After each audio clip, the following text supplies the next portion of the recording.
So, you're thinking about buying a home along Webhannet Drive in Wells, Maine? Well, in this video, we're going to take you from the beginning to the end of Webhannet Drive and provide you with inside information on what it was like for me to live there for 10 years. And if you stick around to the end, I'm going to share with you some of the drone footage that I took along the beach, looking at all the homes from the ocean. So you don't want to miss out on that. And we're going to get after it right now.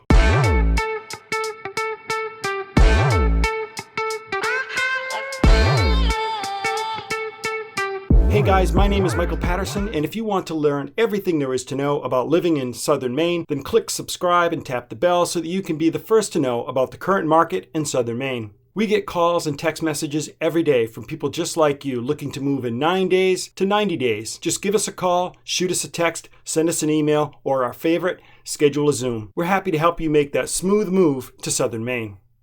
Okay, here we are coming up Ocean Ave. We're going to hang a right on Webhannet. You can see the street sign right there. And I lived on Webhannet in a couple of different homes for about 10 years, raised my kids specifically in this neighborhood for a while. And I used to walk my dog all around these neighborhoods all year round. And over to the right, you'll oftentimes in the trying to remember the time of the year. I think it was in the spring. I would see seals off to the right, and I would point them out to my kids. We'd look for them on the way to school. To the right, that's Fisherman's Cove. And I don't know if the fishing's any good in there, but a lot of times you will see people parked along the right here just to enjoy this area of the ocean without, getting out of your car and walking all the way to the beach. Now, that left-hand turn right there, that's Eldridge to get back up to Route 1. You'll notice on the left and on to the right, there are walls. And that's because the water comes over the wall during not even really storms, just high tides with rough seas. And it'll fill this street. You can still see this seaweed in here. It'll fill the street with water. And if they don't put their boards up to protect their driveways, the water can come in so fast, wash out sand underneath their homes, and they'll have a real structural mess. And that little hill I just came down, I've seen that like a river. That parking on the right, that is for Crescent Beach. Got about 20 parking spaces over there. And right up here on the right, we're finally going to get a view of Crescent Beach. There's no parking along here, but it is kind of a nice view of Crescent Beach. And you'll notice that this is March that I took this video, so the sand for this beach hasn't come in yet.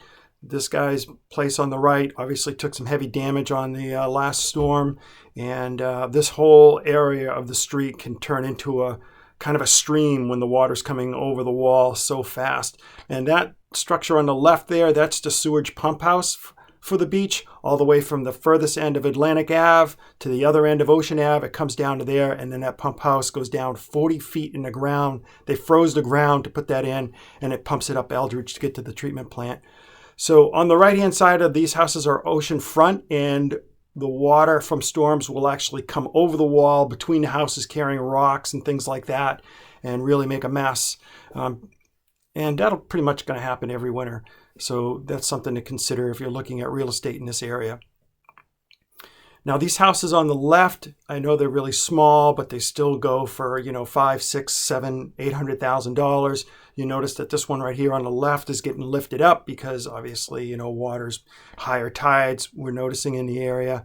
And, people are just keeping that in mind. If they want to do a major renovation, they might as well lift the cottage up because the tides are bringing the water up in some of these places, especially in Days Lane by that Sewerage Pump house, completely floods several times a year.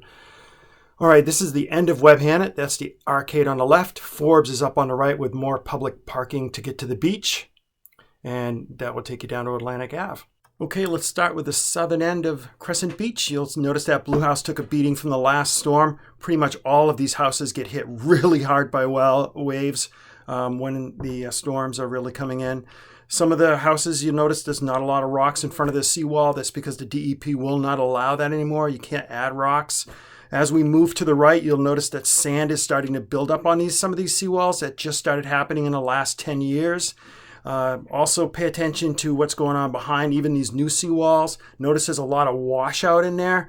They've lost their lawn, lost a lot of dirt. Just the waves come in, they overwhelm the property and strip away everything. So there's more sand build up quite a bit along here. And let's start wrapping this up. Okay guys, I hope you found all of that information informative. I lived in Crescent Beach, in that area along Webhannet for about 10 years, so I know the area pretty well. If you'd like to learn more, if you have questions about the neighborhood, remember to reach me. Just give me a call, shoot me a text, send me an email, or my favorite, schedule a Zoom. And until next time, I hope to show you around town.